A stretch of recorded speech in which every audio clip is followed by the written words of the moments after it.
Hi folks, I'm Drew Carey. As you know, I'm from Cleveland, Ohio. I love Cleveland, Ohio. I based my whole career on being from Cleveland, Ohio. And you also might know that Cleveland, Ohio is going through some tough times right now. The economy is in trouble, schools are in trouble, and people have been leaving the city in droves for a long, long time.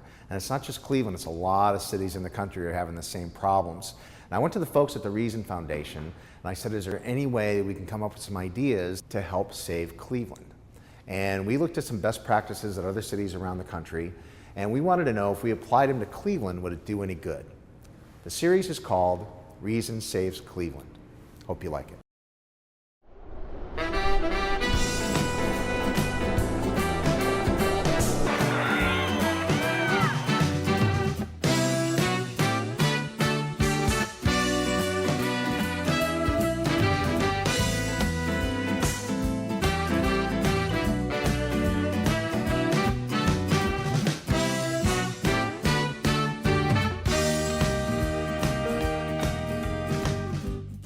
The post-war years were a golden age for Cleveland, a city built on a rock-solid foundation of steel mills, heavy manufacturing, and shipping.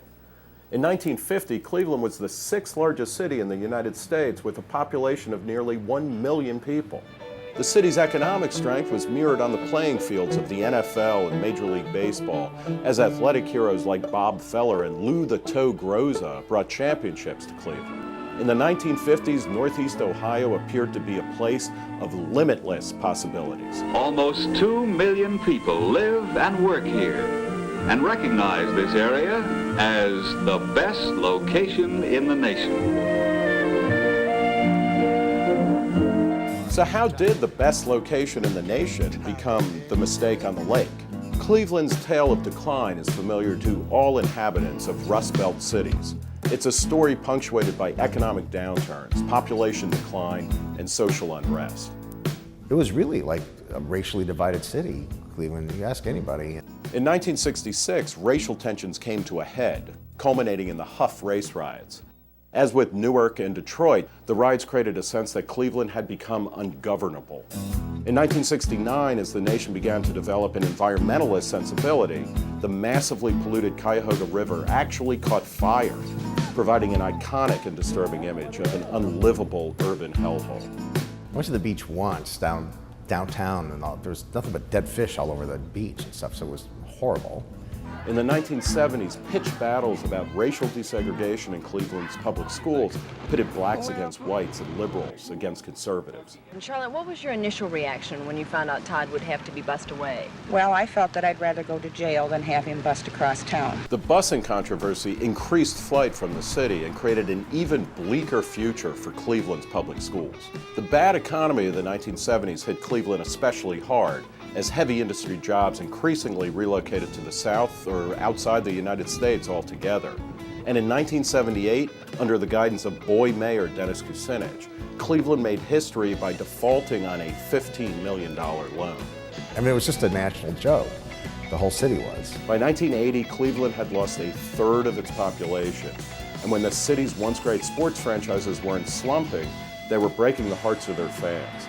An infamous last-minute fumble in the 1988 AFC Championship game seemed to perfectly capture the spirit of a city whose future had slipped through its fingers. Reaching in to strip that ball away. Don't worry about it, Ernest. We all still love you. Despite lavish public spending on things like sports stadiums and the Rock and Roll Hall of Fame, Cleveland in the 21st century remains mired in a 1970s-era funk of double-digit unemployment and population flight. Cleveland has lost more than half of its population since 1950 and routinely ranks as one of the poorest big cities in the United States. More than 10,000 vacant homes in the city act as a constant reminder of Cleveland's economic catastrophe. Is a Cleveland Renaissance possible? Of course it is. Follow the rainbow, fell to the ground, you gotta be down. To get a handle on the kinds of problems Cleveland is facing today, we spoke to Clevelanders from all walks of life. Then we traveled the country looking for innovative ways to fix Cleveland schools, encourage redevelopment, and bring back businesses and people. Join us as we learn how to fix the mistake on the lake and other once great U.S. cities.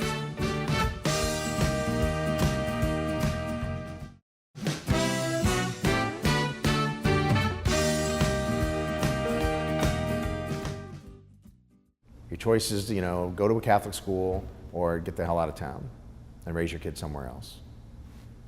That's not much of a choice at all.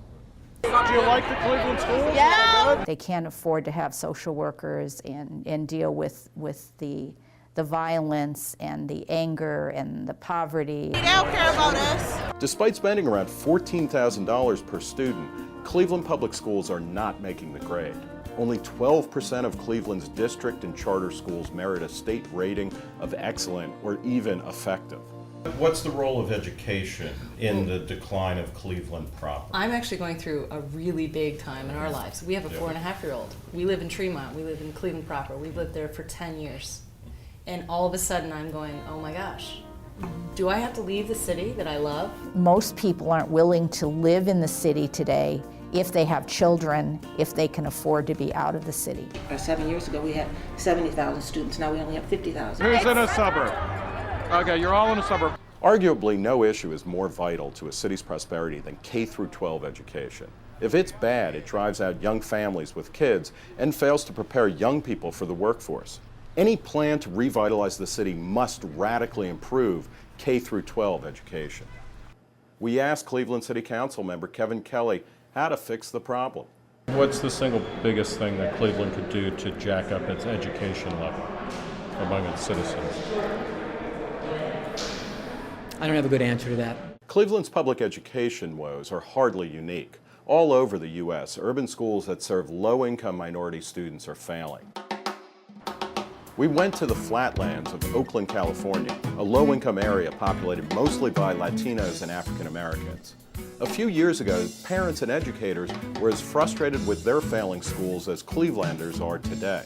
Most teachers felt disrespected. They felt like cogs in a machine, and students felt the same way. I left teaching pretty much because I felt really burned out. I had to step back and assess. David Silver had a similarly frustrating experience as a teacher in a public school in Compton and later Oakland.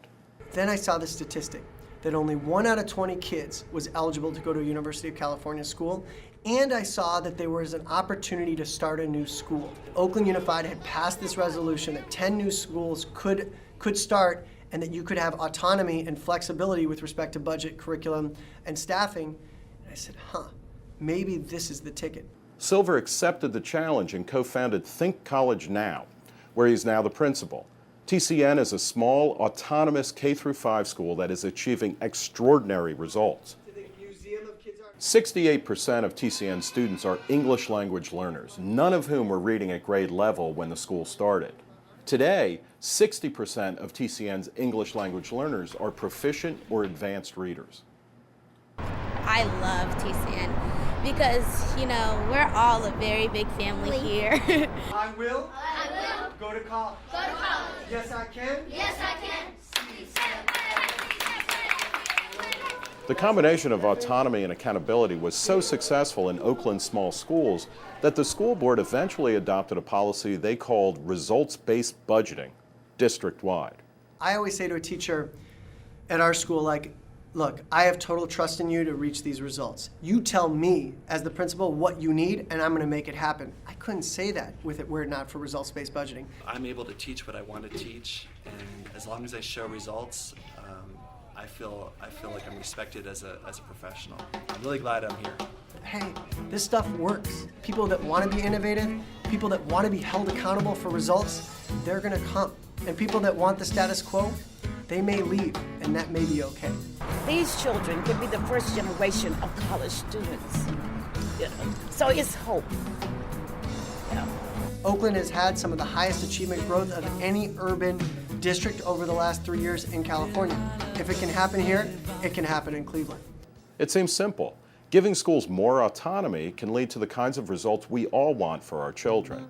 In fact, it's already happening at Citizens Academy, a K-5 charter school in Cleveland. Citizens Academy is a great school, and I love to come here. I've been here ever since kindergarten. Basically, these kids come by and large from Huff, Glenville, Kinsman, really some of the poorest neighborhoods of one of the poorest big cities in America. What kind of results have you shown over the past few years? Ohio has about a 30 percentage point achievement gap between African American students and white students.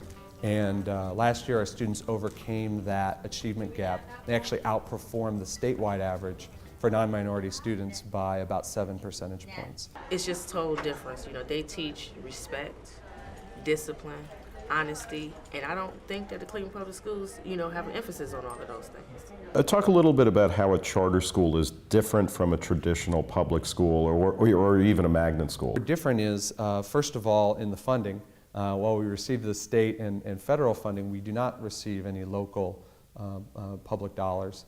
And that works out to a difference of around $5,000 per child annually. So you're getting $5,000 less, but you're kicking ass on test scores. Right. Do you get paid the same as if you were at a traditional public school? You know, you get paid a little bit less. So I think the people that are here are doing it for a reason. If they wanted more money, they could go somewhere else. How do you like teaching here? I love it. I've been in parochial schools as well as the public system. There's no micromanaging here. There's a lot of freedom to experiment. If I have an idea, I can go right to the top and I'm listened to. You're not part of a centralized system. You're a school district of one. How important is that autonomy to being able to succeed or to try new things? For Citizens Academy, I would say it's vital. We have a very specific mission here, and we have a very different way of doing things that is proven. We are trying to save children's lives here. Cleveland's Citizens Academy and Oakland's Think College Now are proof that urban schools can succeed.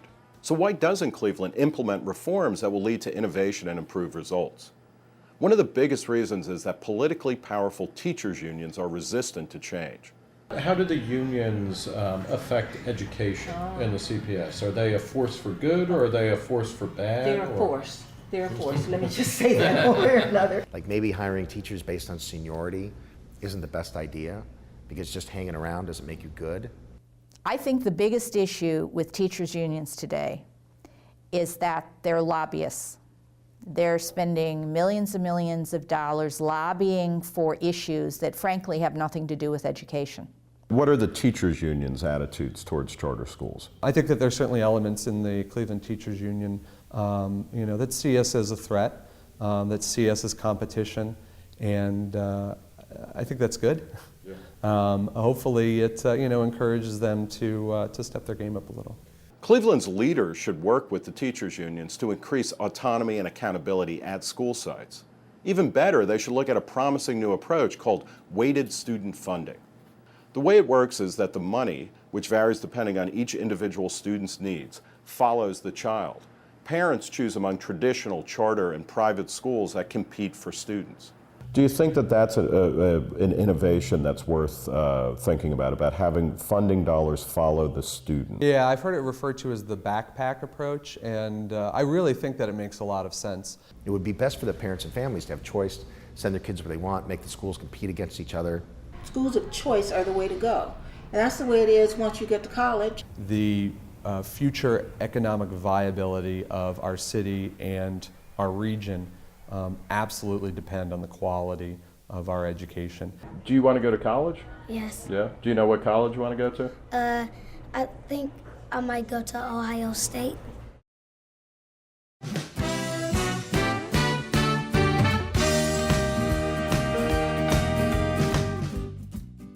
Do Clevelanders need a public option when it comes to things like golfing and farmers markets? No, of course not. Then why do they keep paying for them? You got me, brother. We're here at the West Side Market, a vital part of Cleveland since 1912. What's the kind of historic role of the West Side Market in Cleveland as an institution or a place of business? Families helping families here. You cannot find anywhere in Cleveland more varieties of potatoes. Okay, and shallots? 14. Okay. West Side Market is a great place to buy groceries, but the vendors who rent stalls here have plenty of complaints. So what needs to get done that's not getting done? Everything from sewers to water lines to backups. In the restroom upstairs, you have hot water and cold cold walks. When you wash your hands, you have to move your hands like that. Just letting the place fall apart. The city doesn't have $20 to buy a faucet. So who's running this place anyway? My name is George Braddock, and I am the manager of the West Side Market. George works for the city of Cleveland, which owns and operates the West Side Market. Are you happy with the way the city runs the building and runs the market? No. In an age when most grocery stores are open 24 hours a day, the West Side Market is only open 4 days a week. Does that make good business sense? Does the market make money for the city? No. We heard a similar story at Highland Hills Golf Course, which is also owned by the city. Even though the greens fees are some of the lowest in the city, play has been down in recent years. Between 2001 and 2005, the number of rounds played at Highland Hills dropped by nearly 50%. I think this golf course is shortchanged. Look at the grass and tell that some of it is not cut and some of it is cut. It's no surprise that golfers don't want to play at courses that aren't well maintained. For only a few bucks more per round, Clevelanders can go to Briarwood, a privately owned course just down the road from Seneca, Cleveland's other municipally owned golf course. How does your course compare to the two courses that the city of Cleveland owns and operates? It's well above theirs. Do you guys golf at the Cleveland courses at all, the two courses that Cleveland owns and operates? No. Feet up. Are golf courses kind of core business that a city should be figuring out how to run and to be expert at? Probably not, because you'd like to actually have someone that's been in the business or knows more about it. Is it surprising to you that the publicly owned and operated golf courses and markets are inferior to the privately owned ones? Does it surprise you? We're all familiar with the saying, good enough for government work, but maybe Cleveland taxpayers deserve better than good enough.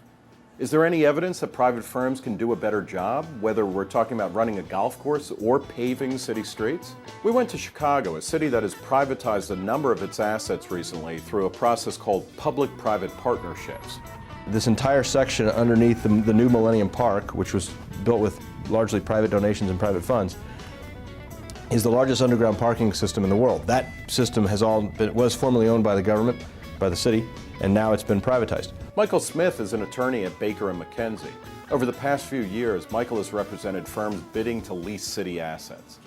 The first privatization was the Skyway. It's a large privatization, was the Skyway, which is just out there on the horizon. And then the parking meters along Columbus and Michigan Avenue, and then throughout the rest of the city were privatized after that. The marketplace is looking at these assets and saying, this is the money that the government's generating out of the asset.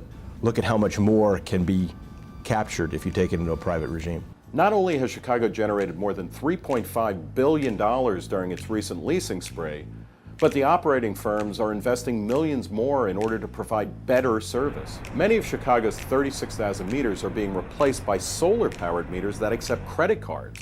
And the parking garage beneath Millennium Park now offers shuttle service to Soldier Field when the Bears are in town.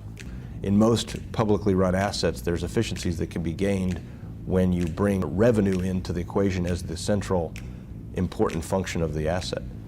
When the government's doing it, sometimes they're not necessarily thinking about that. What is the kind of total volume of business that's done here? If you're speaking about dollar-wise, I couldn't answer that. There are critics, of course, who are uncomfortable with private entities operating assets that have long been run by the city. Others worry about fee increases. What we had in Chicago and what you have in most cities is a subsidized meter system. And you had the private parking garages having to compete with that lower number. The meters were cheap, but there was no parking because the price wasn't set to the demand. Cruising for street parking is a needless waste of resources, and it contributes significantly to downtown traffic congestion.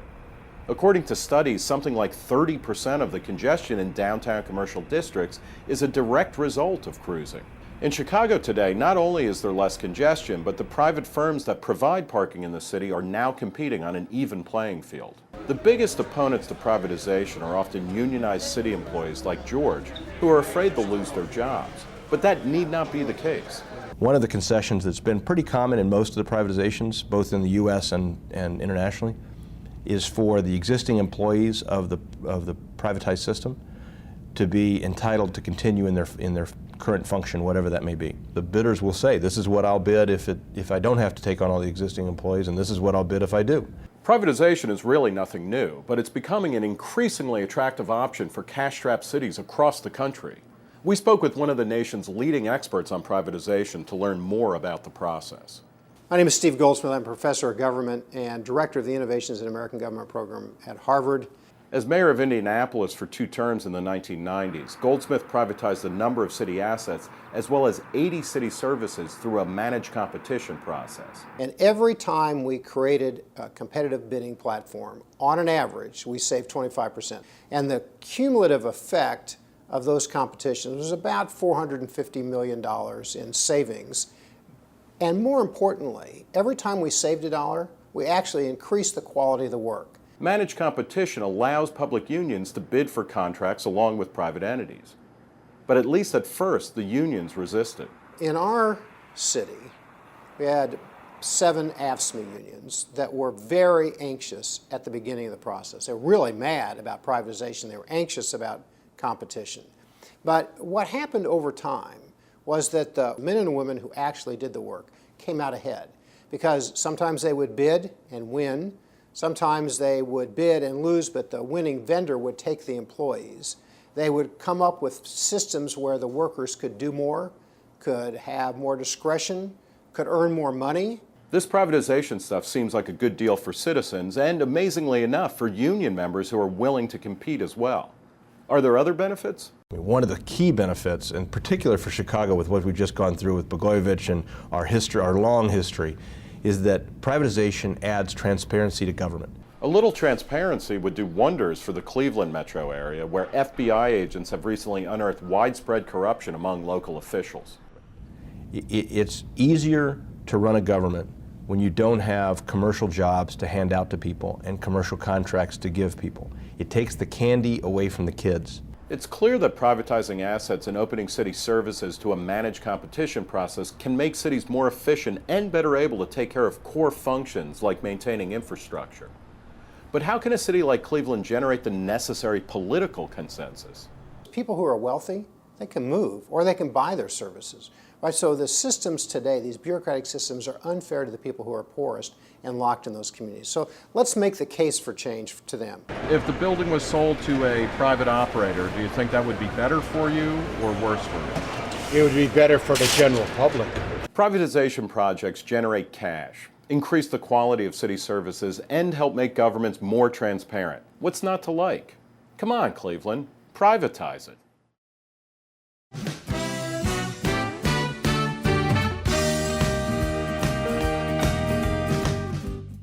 With the internet and everything, you can be almost anywhere to have a business, and people really do shop around. If the jobs come back real strong, I'd move back to the heart of Cleveland in a heartbeat. Listen, it's easier to move out of the city than it is to move in, and that's a problem. Times are tough in Cleveland, but it wasn't always like this. In the 1950s, business was booming and the Indians and the Browns dominated. Those were the good old days.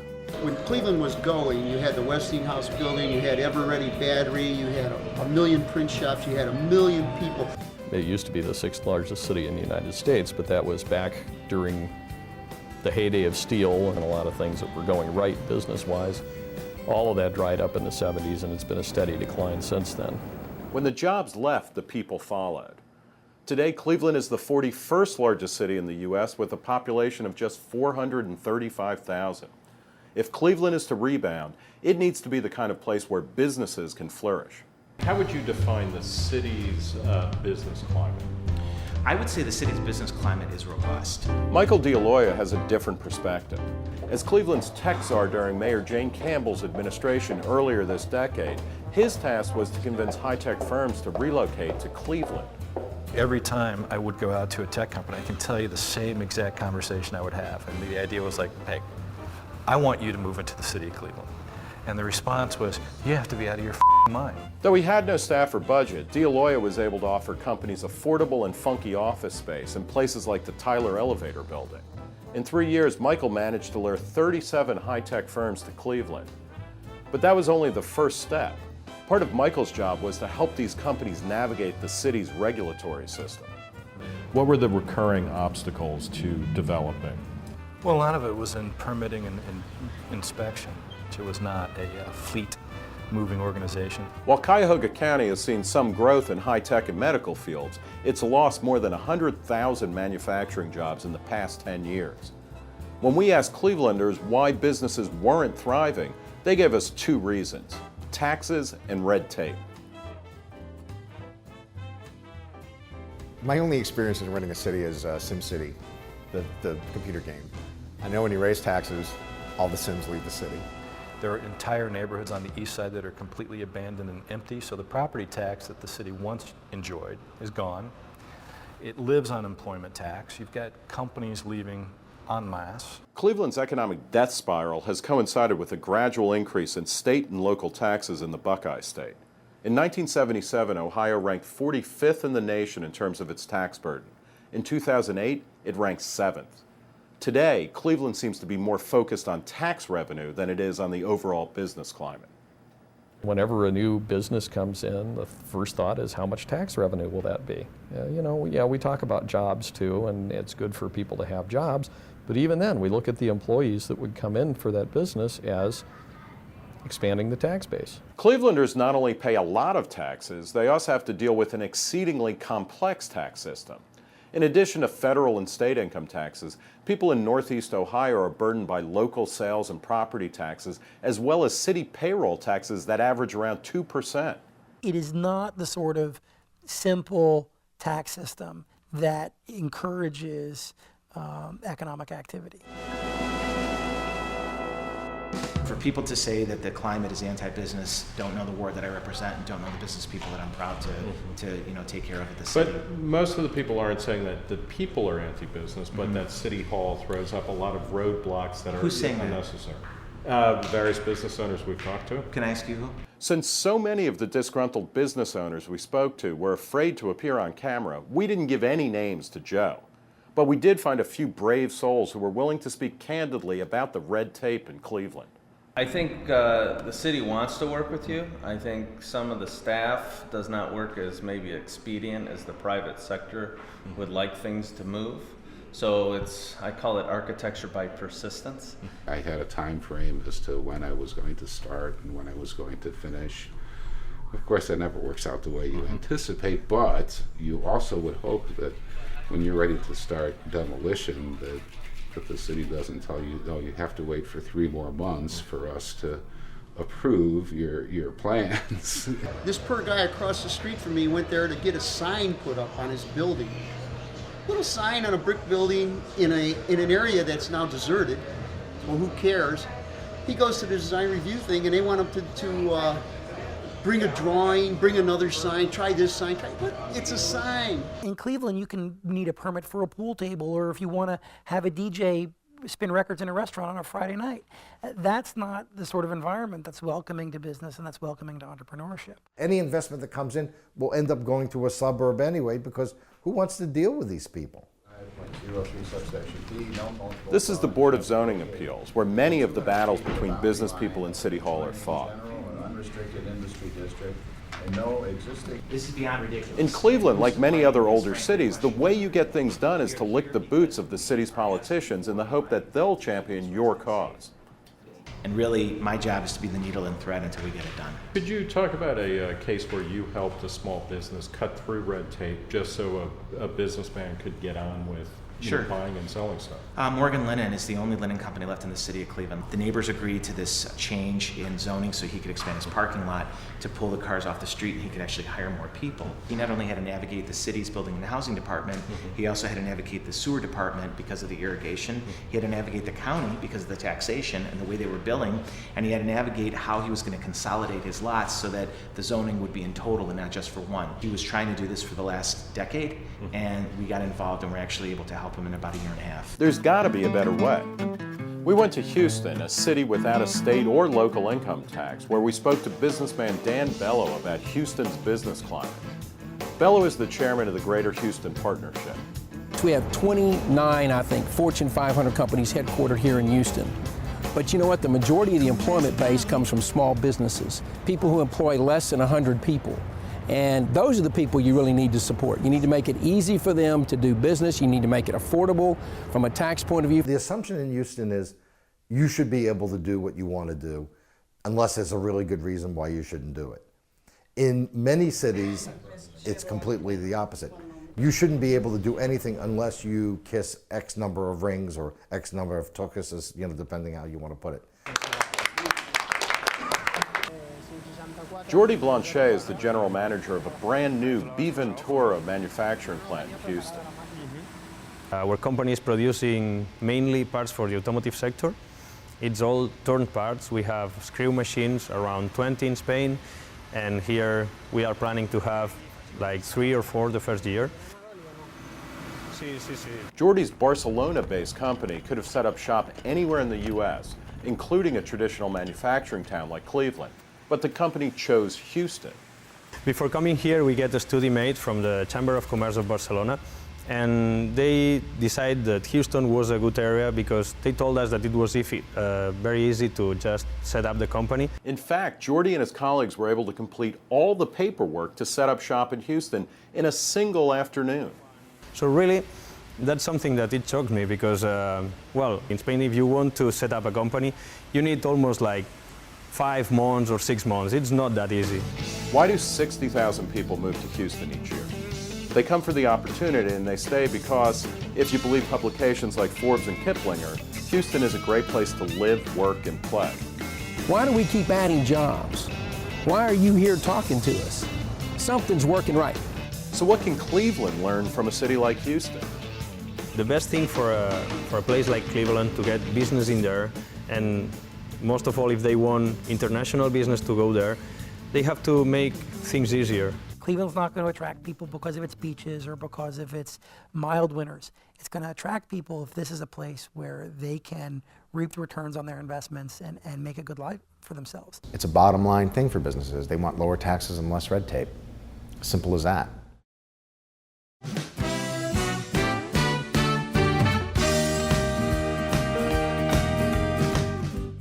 Those are the kind of things I've heard my whole life, though, is, what we need to solve everything is a plan from me,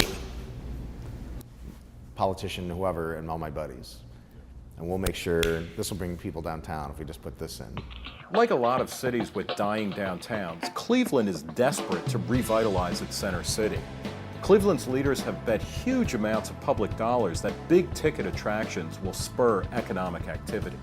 During the 1990s, Cleveland marketed itself as the comeback city and invested hundreds of millions of taxpayer dollars in the Rock and Roll Hall of Fame and stadiums for the Browns, Indians, and Cavaliers. The city of Cleveland is expert at building big white elephants and calling that economic development. And it doesn't work because if you look at the stadiums, you notice the buildings around it are empty. The politicians who champion these corporate welfare projects promised that they would stimulate the local economy. And on the face of it, that's precisely what they appear to do. Have a baseball game and a football game on the same day. 120,000 some people down there looking for parking, looking for places to eat, tipping the waiters, tipping the valet guys. Sure, there's more action around the stadiums on game day, but economic studies consistently find that these kinds of publicly funded projects fail to increase the overall economic activity. You're basically taking the entertainment dollar of a Clevelander and saying they're going to spend it here as opposed to there. In pro sports, it's common practice for team owners to threaten to relocate if they don't receive public funding. And Clevelanders know all too well what it's like to lose a beloved team. But for a cash-strapped city like Cleveland, the price is too steep. You take a city whose schools are crumbling, whose roads are crumbling, whose bridges are falling apart, whose economy is in terrible shape, and you're going to subsidize a billionaire team owner? Somehow it doesn't make sense to me. City officials have not learned their lesson. The city's next redevelopment silver bullet is a new convention center that will require hundreds of millions of additional tax dollars. I didn't know Cleveland was such a bustling convention city. Take that, Vegas. Funded by an increase in the county sales tax, the hope is that the Medical Mart Convention Center will attract medical conventions to Cleveland. Lots of people are skeptical that the plan can work. I personally don't agree with it. Maybe I'm wrong. But Pittsburgh built a convention center, and it's like an anchor dragging them down. This whole tendency to put what are scarce public funds into convention centers, the Rock and Roll Hall of Fame, these sort of ephemeral projects is delusional. Cleveland wasn't a tourist destination in its best days. It's certainly not going to be a tourist destination in its close to worst. You'd think a city like Cleveland would welcome any company with open arms, especially companies that aren't asking for handouts. But guess what happened when retail giant Walmart came to town? Wasn't asking for all sorts of new tax breaks or new subsidies. All it wanted was the ability to operate. And the response of the political process and a lot of local political activists was horror. Political activists put pressure on the city council to change the zoning regulations in a dilapidated, underused section of town called the Steel Yards to prevent the superstore from opening in Cleveland. Dave's Market, a unionized grocery store chain in Cleveland, had the most to lose. The belief was Dave's would somehow be compromised or unfairly competed against if, God forbid, another store would offer similar products at lower prices. After some political maneuvering, Walmart ultimately opened up for business in Cleveland. And unless you're a committed anti-Walmart activist, it's hard to argue that Walmart has been anything but good for the city. There was a line when they first opened up the interviews, thousands of people seeking these jobs that we'd been told during the debate were going to be low wages and poor quality jobs, but yet thousands of people thought that these jobs were significantly better than the other opportunities they had. When I come down here, I may go to Home Depot, but most of the time when I come down here, I'm coming to Walmart. They got everything I need and more. But you like Walmart? You like the I like range Walmart. of goods? Mm-hmm. Yeah. They got food, they got electronics. You know, you can come here and do all your shopping in one place. All I know is every time they open a Walmart, there's an Applebee's right around the corner. That's okay with you, Carey. And what happened to Dave's Market? Realizing they couldn't compete with Walmart's low prices, the closest store changed its name to Dave's Mercado and now specializes in foods for the growing Latino community in the area. That's good too. Restrictive zoning regulations are the weapons of choice for the powers that be in Cleveland. If it's going to be a residential neighborhood, then it's going to be a residential neighborhood. If it's going to be single-family homes, then single-family homes it is. And then, down the street, you can do something else. You can do condos, or you could do a high-rise apartment building or something fancier like that. But that just seems to be the way things work here. It's a very planning-oriented place. So what's the alternative? Houston is booming in part because the city doesn't have heavy-handed land use policies. Let's just face it, when you go to a city with zoning, what happens is, once the land is zoned, the process to permit, the process to build and get approvals in certain cities in this country can take years. Houston's freewheeling approach to redevelopment wasn't very popular with the Cleveland lawmakers we talked to. Houston effectively has no zoning. Yeah, that's a joke. In Houston, if we were to adopt that model, you could put a pawn shop in the middle of a residential neighborhood, and we don't want that. Houston certainly does have its quirks. A case in point is the Beer Can House, the lifelong passion of Houston beer drinker and artist John Milkovich. It's not perfect, believe me, but in a lot of ways, it's allowed Houston to grow more freely. This is a zoning map of Cleveland, a city with 22 different zoning designations. And this is a land use map of Houston, where people are free to use their land as they please. Cities don't need central planners for redevelopment to happen. In fact, without zoning restrictions, growth happens organically, and that's the kind of growth that creates vibrant ethnic and entrepreneurial communities. You go to Houston, you drive on Bel Air Road, and it's filled with dim sum places and Vietnamese restaurants. And spontaneous redevelopment isn't the only benefit of minimal land use regulations.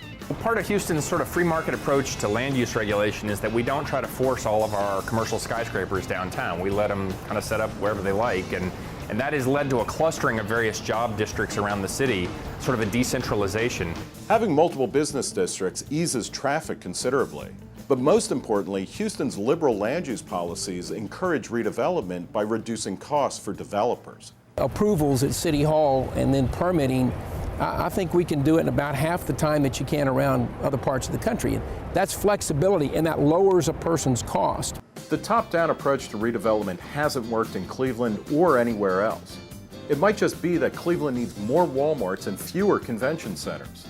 and fewer rules telling businesses where they can and cannot set up shop. Having good sports teams is a good thing. Having people go to cultural destinations is a good thing.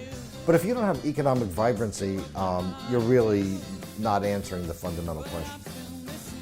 We can all make our own decisions. We all want to live our own kind of life. You don't need a centralized government to tell us what to do all the time and to tell us, what color to paint our house and what we can put where. We'll decide on our own. We'll work it out with our neighbors on our own.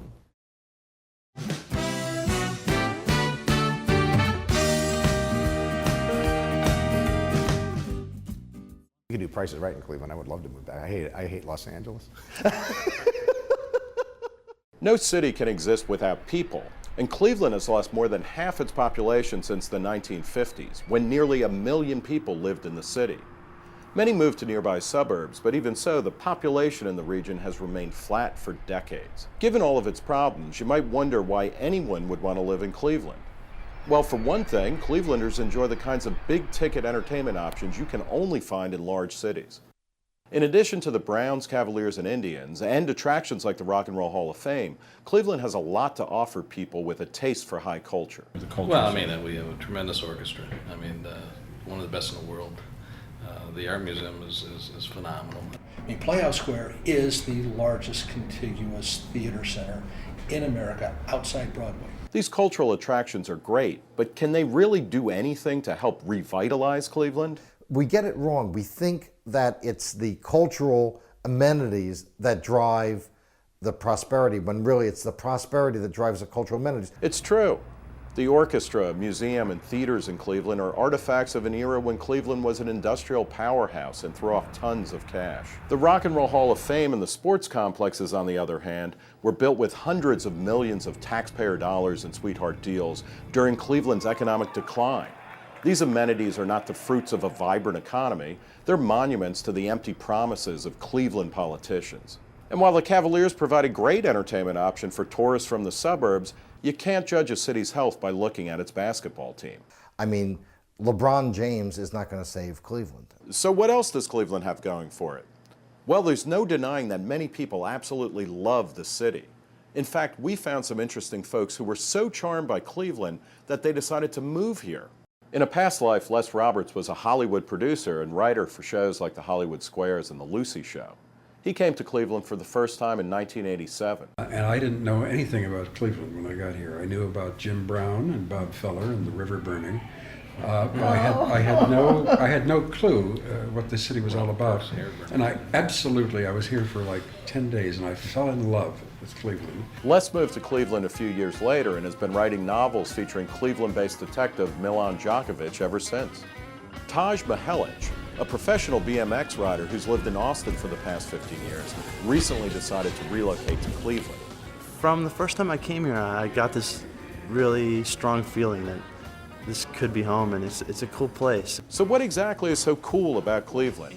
We asked the best experts we could find, the people who live here. What's great about Cleveland? It's amazing. Okay. Have you been downtown? We're right on the lake. We have great landscapes, we have great architecture. There's a lot of industrial parts of Cleveland that have gone out of business, and so it's sort of like an urban jungle.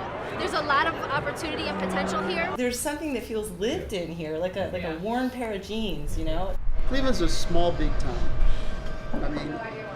Big enough so that everybody doesn't know your business, yet small enough so you still have friends of a lifetime. It's a great place to raise a family, it really is. Cleveland is also an incredibly affordable place to live. Because really, you work 20 hours a week in Cleveland, you can pay your rent. And you have a lot of time to do your art, and your space to rent is cheap. What do homebuyers get for their money in Cleveland? We asked Katie Brailer, a local real estate agent. I'm in front of a beautiful home in Cleveland, Ohio. This house has beautiful hardwood flooring, beautiful kitchen, 4-bedroom. It's only $132,000. That's a lot of house for the money, but for Clevelanders willing to take a risk and do some major renovations, they're virtually giving the houses away. I'd like to show you a home that is $8,400. Great investor's dream right here. And young professionals in Cleveland can get a really great downtown condo at a price that will make people who live in other big cities green with envy.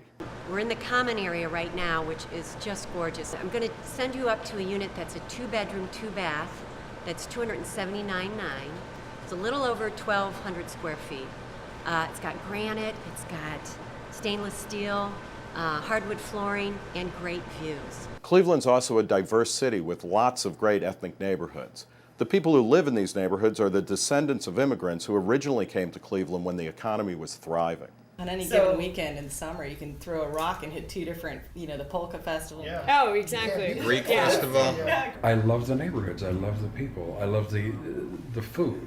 The restaurants in Little Italy, if you haven't been there, you must go there. Clevelanders looking for live music can find cool jazz at the Nighttown Jazz Club on the east side, and great blues and a working class vibe at the Parkview nightclub on the west side of town.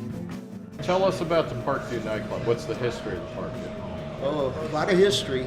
This bar's been around since Prohibition and before.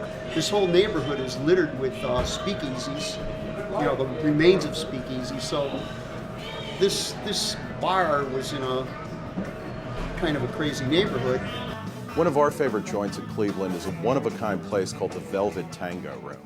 You're at the Velvet Tango Room, which is a very unique cocktail lounge in Cleveland. And the mission of the Velvet Tango Room is to keep alive, burning bright, the flame of cocktail culture. Classic cocktails, not cocktails that taste like gummy bears. We're the torchbearers of what a classic cocktail should be.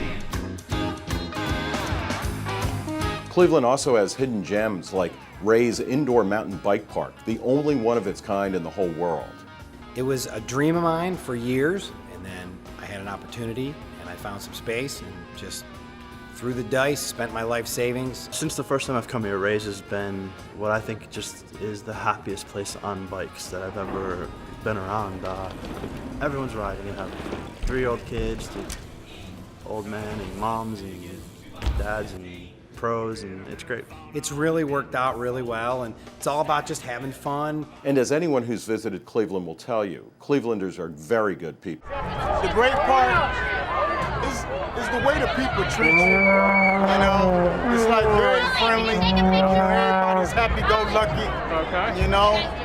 Maybe the most important thing that I like about Cleveland is the people, and the people are down to earth, and they'll tell you like it is, and they have a good time. Clevelanders certainly know how to have a good time on St. Patrick's Day.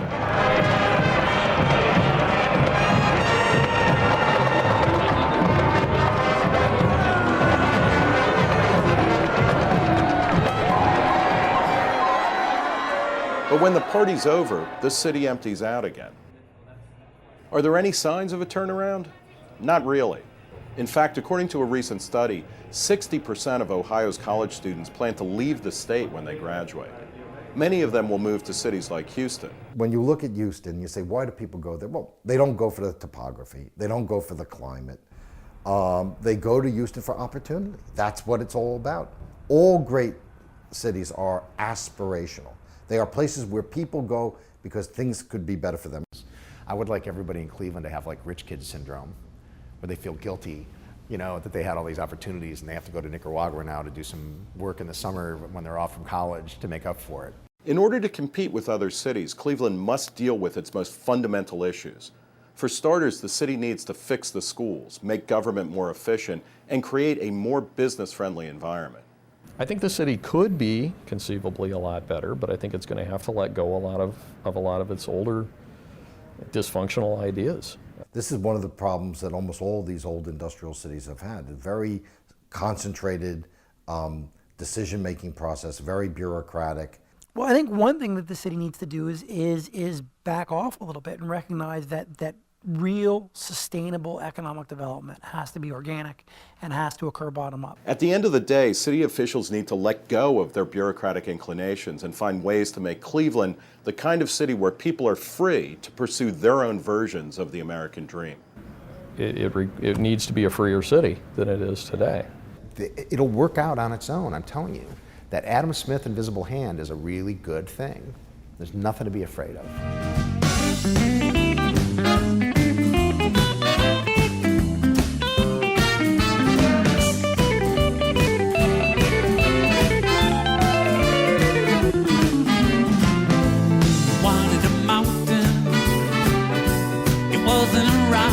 You gotta be down.